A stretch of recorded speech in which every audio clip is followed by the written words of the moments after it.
Gems, and welcome back to another segment of Money Motivational Mondays with your favorite host, me, Jewell. Today is going to be a continuation of the segment that I started last week on creating healthy financial habits. To do a quick recap, we talked about finding your financial personality trait and then creating healthy financial habits. So moving forward today, we are going to dive into some of the factors that contributed to your financial personality habit. So you can say, hey, Jewell, that's a no-brainer. I know why I am the way that I am. I'm a spender. Big deal. Well, it goes a little bit deeper than that, and we're going to pull that onion back.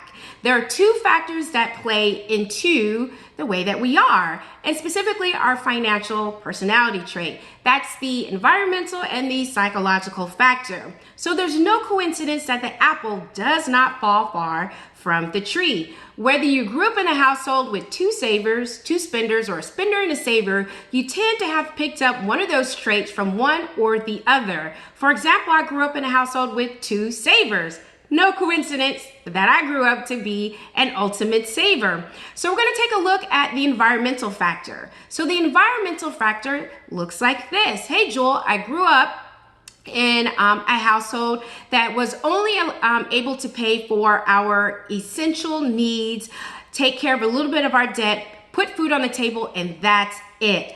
Well, that in itself is a saver due to the environmental factors that you grew up in. On the other hand, you can say, hey, Jewell, grew up in a household where all of our essential needs were taken care of, and my parents, my guardian, or whomever was taking care of you always had money left over to take care of any and all extracurricular activities for me and my siblings.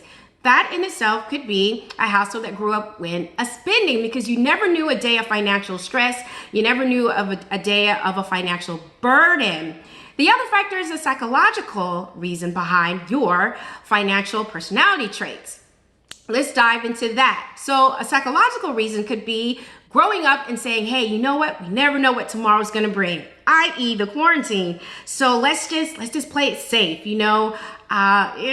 We could take a trip, but let's just not take a trip until the end of this year. And the end of this year never comes, and it goes into the next year. That's a psychological kind of fear factor that you may have grew up in. You may have grew up in a household that was, hey, y'all only live once. We're going to take a trip. We may take a trip another one because we never know what tomorrow's going to bring. So let's just do it.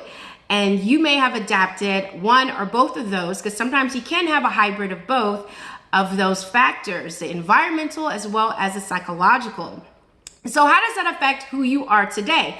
Well, you were in that environment from the time of birth all the way up until you left, whether 18 years or well into your 20s, whether you went into the military, did college, and you had a career, or a hybrid of all of those take into account to who you are today, and they help mold us to who we are. So kind of take a step back and look at the environment that you were in, and sometimes go back to your grandparents and your great-grandparents and seeing how those patterns kind of made its way all the way to you and who you are today. So that is just the next segment on Money Motivational Mondays. I hope you did gain a lot today. And until next time, I am doing my best to change habits, change lives, and change futures. What are you doing to make a difference and a change, not only in the lives of others, but yourself? Take care, and we'll be in touch.